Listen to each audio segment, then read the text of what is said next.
Welcome to Leaders Legacy. I'm your host Varsha Sarkar, and today's episode, our title is Aligning HR with Commercial Goals for Business Success. Our guest for today is Kirsten Brumfitt, who is the VP of People at CRIS. Welcome to our show, Kirsten. Thank you. Thank you, Varsha, for inviting me along. So, Kirsten, how can HR professionals bridge the gap between their traditional HR roles and the commercial goals of the business? Yeah, great question, Varsha. I think it starts with being more commercial in your outlook. I think if you think about things as a business leader does, so what does this mean to our bottom line? What's the impact on our revenue, cost base, reputation with customers or the market for current or future employees, for example? If you think about successful businesses, they're really outcome focused. So think about what's the outcome that the business or the leader wants and ask them. Don't work on assumptions. So I've always worked with my team to think holistically about across all of the business objectives, not just the measures for our team, but actually how we can influence other parts of the business. How can we positively impact the wider business objectives? So for example, if it's increased sales or if it's reducing customer churn, for example, how can you impact this? So hiring faster, having a better onboarding program so you can make sure that people can come on board quickly and that they can assimilate information at the right pace from the right people and become more productive. I think things like that will provide greater insights into how you can help and support at the right time for driving those business outcomes. And also think about what not to do.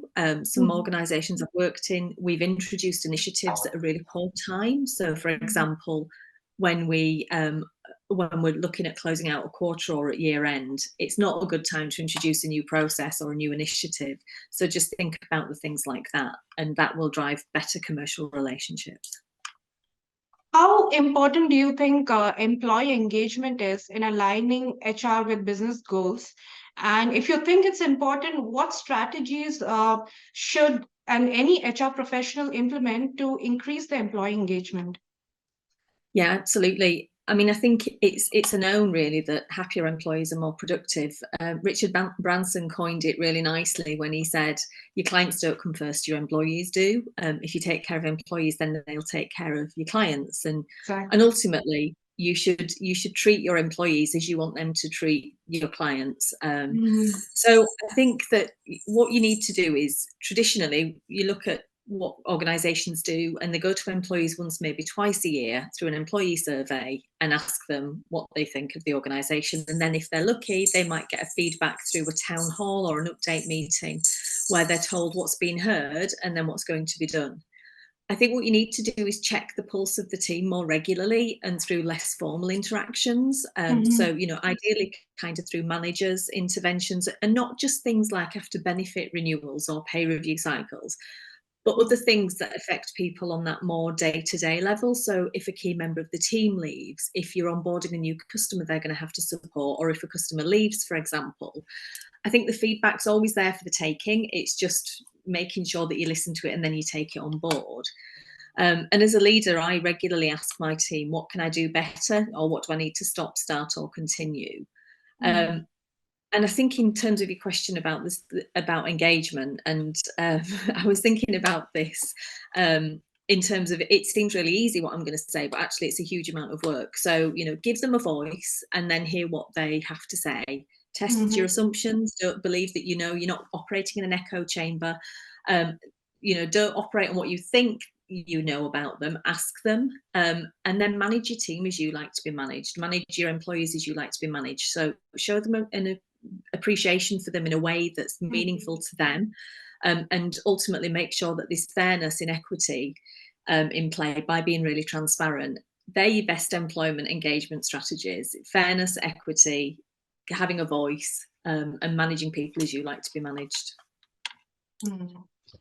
So we know, especially post-COVID, almost globally, every company is struggling with skill shortage and talent gap. So how can HR professionals anticipate the talent gap and in a way manage it in order to support the long-term commercial success? Yeah, I mean, I think ultimately you need to partner really closely across the functions, getting involved in organisational design for their teams, understanding what the current roles are and what the future might look like for them, and just keeping abreast of what's happening there, new technologies that are being introduced, new systems that maybe are being deployed, etc. Think about job redesign. So do you need to bring somebody in externally, or can you upskill or reskill somebody to do that job? Implement that as part of a competence framework. So look at the transferable skills and knowledge. So I think this is powerful for a number of reasons, because you're supporting the business with what the business needs by doing this, and you're also developing individuals.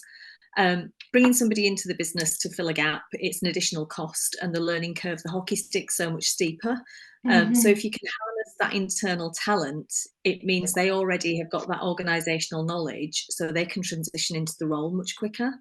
But I think ultimately it comes down to that partnership relationship that you will have with parts of the business, and understanding what their needs are going to evolve to be by keeping abreast of what's going on for them and their client base. Right. Kirsten, being an HR leader, what strategies have you implemented to collaborate, stronger relationship with the other verticals like marketing, sales, finances, so that all of you come together and, increase the commercial goal make it stronger, the commercial goal Yeah. of the company? Totally, and it's the partnership approach. You're going along to team meetings, not all of the time, because people feel like sometimes they're being watched, but going along and being a member of team meetings and contributing to that. That's not always possible, especially as you get to more senior levels, but it's still a good thing to try and do. I think the key is to be an enabler and not a gatekeeper. Don't become that person that's just because HR said that I couldn't. Think creatively, think about solutions, not problems. But you've got to hold your ground. I think that in HR, you need to be able to assimilate data very quickly, and you need to think about the risks and alternatives, and then the risks of those alternatives. Ultimately, within the people and culture functions, we're held accountable, or we can be held accountable for if it goes wrong. So, we need to be confident in the decisions that are reached by the business based on the advice that we give. But I think, think commercially, and think about how that leader and their team work day to day. And the things that are going to keep them awake at night. An example of this that I've got from many years ago was I was supporting a sales manager on a performance improvement plan for a member of his team. And so it was difficult because we didn't understand what it was like to be a sales rep, because we were in HR. So I got my team together, and we went out at 7 o'clock one morning with the sales rep, and we were on his patch, and it was back in the days when there were door knocking. So we went out to support them to generate leads, and it was a great learning curve for me and the team, because it really helped us to understand the role of that sales rep and the challenges and the reality of what they did day to day. And it meant we were more effective in how we could support them in the future. Can you share one success story in your career where you aligned the HR goals with the commercial goals of the company, and that resulted in the company profiting or growing? Yeah, well, I mean, absolutely. I think when you think commercially, these kind of successes start to come naturally, because you are aligned to the business objectives and you're starting to think about them. So whether it's OKRs and thinking about how as a HR team we can help different OKRs, not just the people related ones, through, for example, faster onboarding of people into the business, putting together more robust onboarding plans and processes, and the materials behind it through knowledge management helped to bring people in quickly and make them productive more quickly. And that ultimately helped us to be able to onboard customers more quickly. I think the other things are, for example, looking at when you're part of a growth business, how you can hire people cost effectively, reducing agency spend, and looking at how you can do direct hiring, whether that's headhunts using tools like LinkedIn, being more proactive on the tools that you have, and really just looking at how you can support the growth and scalability of the business without necessarily that cost increase as well for the cost per hire. OKRs again is a great way to target people and individuals and functions really across to help the commercial delivery of the business and improve the bottom line figures and increase revenue. And having, for example, a bonus scheme that is linked to OKRs can be a way to effectively do that. But then, I think ultimately having a commercial mindset as a people leader or in a people function will always help to drive commercial success, and it will help to define a really robust HR strategy that supports scalability and keeps the cost base neutral across the business. Is hiring talent globally another way to maybe cut costs and to help the company commercially? Because like we discussed, skill shortage is an issue. Every company is Yeah, facing that. So yeah, have you implemented any such strategy where maybe you saw, commercially it has benefited the company when you hired from outside? absolutely. I think the sort of offshore hiring is something which has been prevalent across technology businesses for a long time. And recently at CRISP, we did we were looking at hiring some additional roles in to do a follow the sun model for customer support. And so part of what we did was I took a look with the business leader at various locations. So we considered a number of operational sites that were about 8 hours ahead of the UK. So because we have a US base, and then this was going to be a base across in the sort of Far East, where we could have individuals on the ground that would be able to deliver that customer support.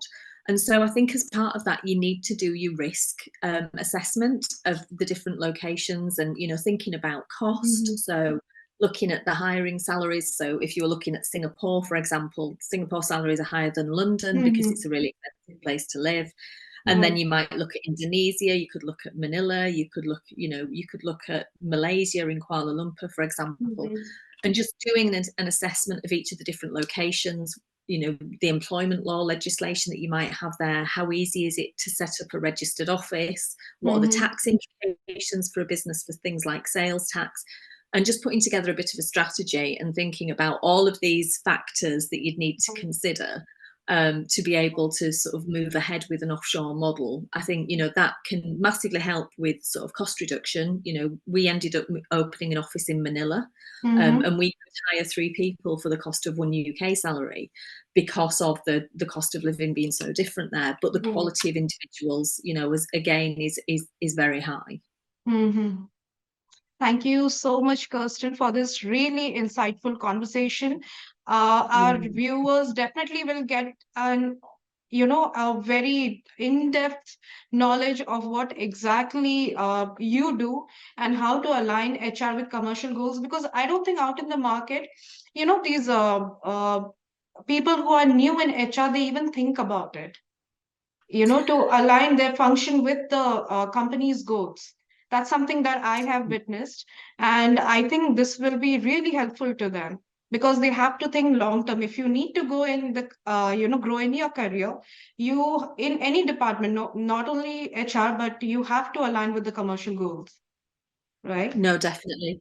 I really think that having a more commercial outlook can help you to define and develop your career. And I think you get much more recognition in your business if you can think in a way that supports bottom line, as well as gives a good employee experience. Yeah. Thank you so much, Kirsten, for coming to our show. This concludes our episode. If you like it, please do like, subscribe, and follow our channel, Leaders Legacy. Until next time. Thank you.